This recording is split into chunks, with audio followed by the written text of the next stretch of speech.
Fala, meu povo, tudo bem com vocês? E vamos falar sobre a TV inglesa que está comentando muito sobre o Fluminense.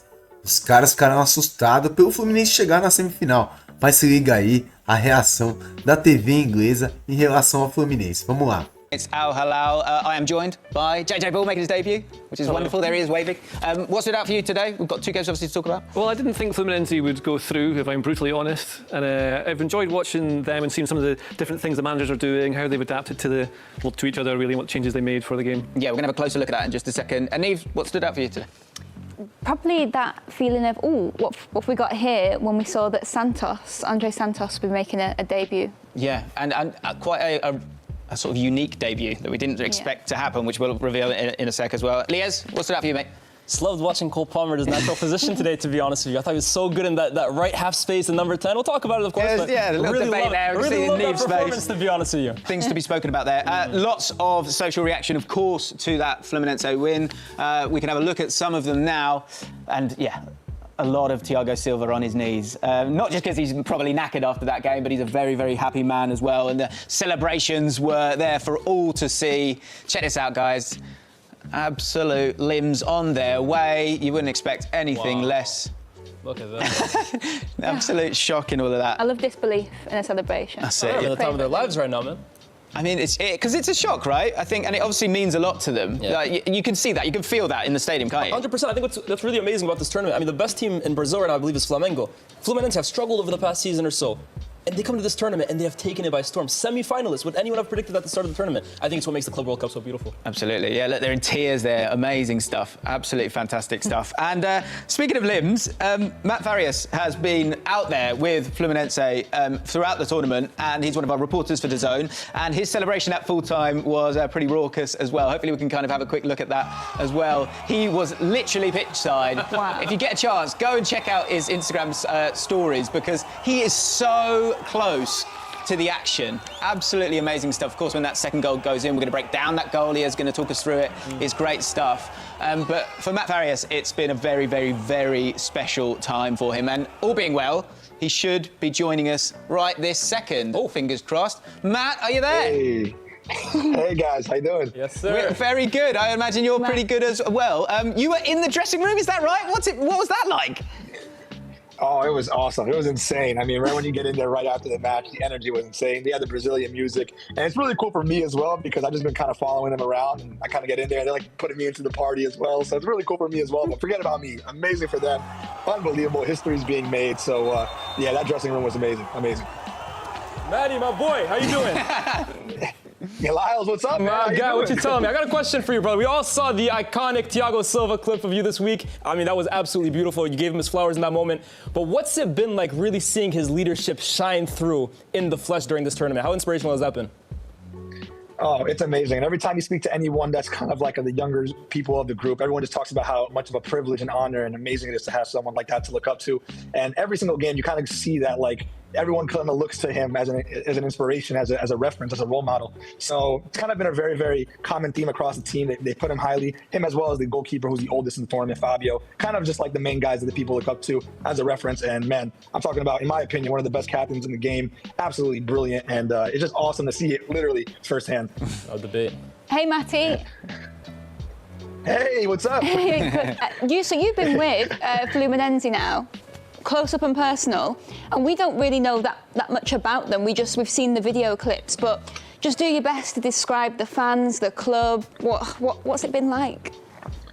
Well, I think someone mentioned, I think Lyles mentioned it earlier. If we looked at the 4 teams that qualified, people were kind of looking down at Fluminense to be the least to go the furthest, if that makes sense. And it's kind of like, I think you guys described it perfectly, disbelief and also just excitement. And it's very awesome to see that they kind of realize, like, this is actually happening. Like, we're making it happen. And I think someone said it earlier, that shows the beauty of this competition, right? It's like, Renato Portaluppi, who's the coach of Fluminense, says it all the time. Financial differences, sure. Resource differences, sure. But my team plays the best and plays with heart, no matter what it is when we're on the field, 11v11. So it's just really awesome to see, I guess, it coming to life and being with the fans. It's ridiculous. I mean, they're just living the dream right now here in Orlando, especially, which is a very big Brazilian presence in the United States. Parties all night, parties before the game. It's insane. People still honking until this time, which is midnight over here.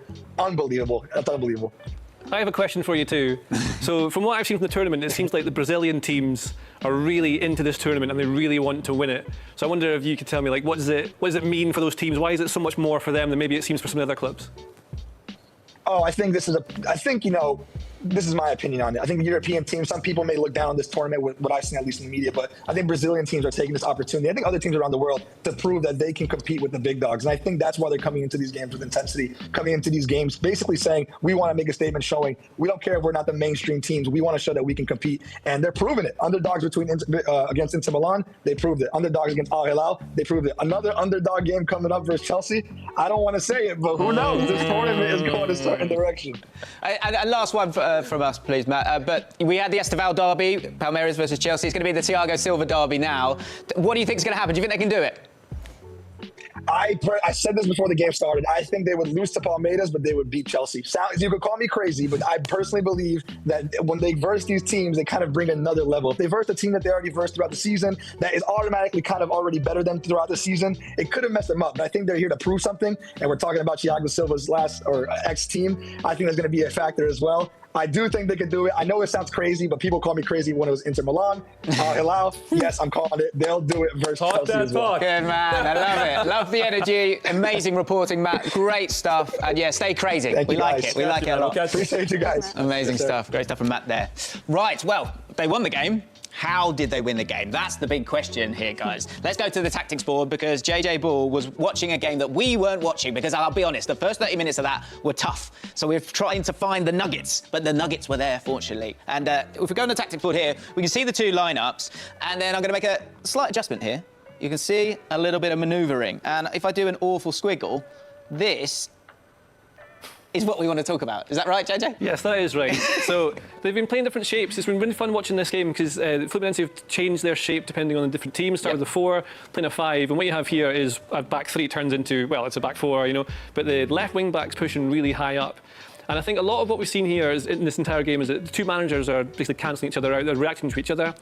And what they've done here is the left wing back's pushed up because it means they can double up on that left side because I think all the threat from Al Hilal is going to come from Malcolm. We've seen it in other games. They've mostly played down that right-hand side.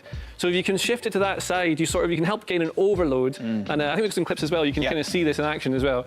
So the overload's really useful. But what you might see when we get into this, there's the back 3 to have been a success. And it was interesting to see the sort of the to and fro of the game, like you say, like them sort of exploring that side, but also kind of negating Al Hilal in this game. And it was one where, when you look at the sort of market value of these two teams, Al Hilal is a team that is a lot more valuably is assembled to the Fluminense side. But it's Fluminense side, that back 3, really, really impressive. And you were really impressed by the fact that sort of out of possession, when to engage, when not to engage, like how often. Exactly. And it's one where the Fluminense, people aren't going to really sort of rate them because they don't have the ball that often. And Amir sat here, didn't he, Liaz, and said the team that doesn't have the ball the most is going to win this one, and it happened again from them. A thing or two about Fovan. Yeah, it's not too bad. Yeah, we'll let him off. But yeah, that was a really, really impressive thing for me. And so we have to kind of focus on that defensive side, don't we, Neve? And the centre-backs, that back 3, since they've gone to that back 3 in the knockout rounds, that back 3 has been tenacious and really impressive, hasn't it? Yeah, exactly. And teams that are comfortable not having the ball will always be dangerous teams. And Fluminense are that. And I think I've really enjoyed them ever since they've moved to having the back 5 because it's meant that Thiago Silva could have a centre-back on his left and a centre-back on his right as well. And we'll see that actively within the game. You can see the 3 centre-backs tight together from the very beginning of the game. We saw the 3 of them tight to each other. And what that's sort of meant for Al Hilal and it's meant for previous opponents is that you can't just go picked up a suspension. Yeah. So he won't be able to play in this game. So it'll be very interesting to see if Fluminense do what they do, which is adapt, change things up, or if they're kind of liking this new little formula they've got going on. I mean, I would be amazed if they moved away from that back 3, but obviously Thiago Silva is that star.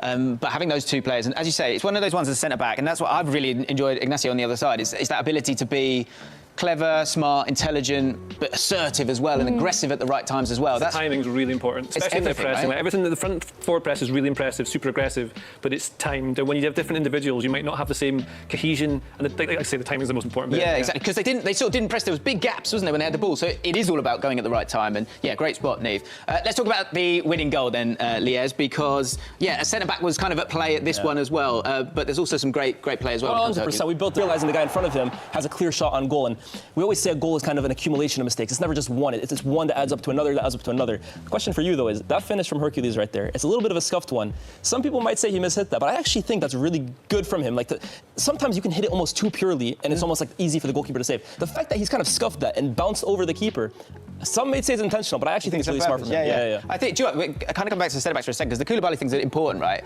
I feel like, again, to those assertive decisions, Koulibaly's kind of trying to be positive there, and it's actually hurt him in the end. Yeah, well, it makes sense to try and push out because there's space to run into, but like you can also see in that same clip is that when he pushes out, he's chased immediately by like 4 or 5 players, because that's what Fluminense are really good at, being really aggressive, and they commit to it, and the scrappiness of it, like it's not a beautiful goal they score, it doesn't matter because they get through, and that's what I've seen from a lot of the Brazilian teams actually. It's just been really like super aggressive, front-footed, going for it, and teams don't like playing against that. The first goal they scored against Inter the other day is the perfect representation of that. Again, they're building up, they lose the ball, and there's like a bit of a deflection that sends them through on. It's all a little bit chaotic, but Inter in that game as well, it seemed that they didn't really realise how much Fluminense were going to go at them as well. So the first 5 minutes, like, oh my, what's going on? It's good. They blitzed them from the start, 100%. Yeah, maybe they're destined to win it. Who knows? I'm with Maddie, man. You can never write them out, and I think, kind of like Umir said, they don't mind suffering. I think that's a very admirable trait for a team to have, a team that isn't afraid to secede possession and go periods of the game without even seeing the ball and defend for large periods. You saw the last 5-10 minutes of that game. It was literally the Al Hilal. Então, pessoal, vocês viram aí o pessoal falando sobre o futebol do Fluminense, como foi o esquema tático do Fluminense, e agora Fluminense e Chelsea, quem vai para a final do Campeonato Mundial da FIFA. De verdade, eu não acho o Chelsea tão favorito assim, não. O Chelsea pode ter um passinho aí na frente do Fluminense, mas o Fluminense tem totais condições de ganhar, até porque o esquema tático do Fluminense hoje é muito bom para encarar esses europeus, tá? Do outro lado, a gente tem uma semifinal aí também de Real Madrid contra o PSG. Cara, que jogo, hein? Que jogo.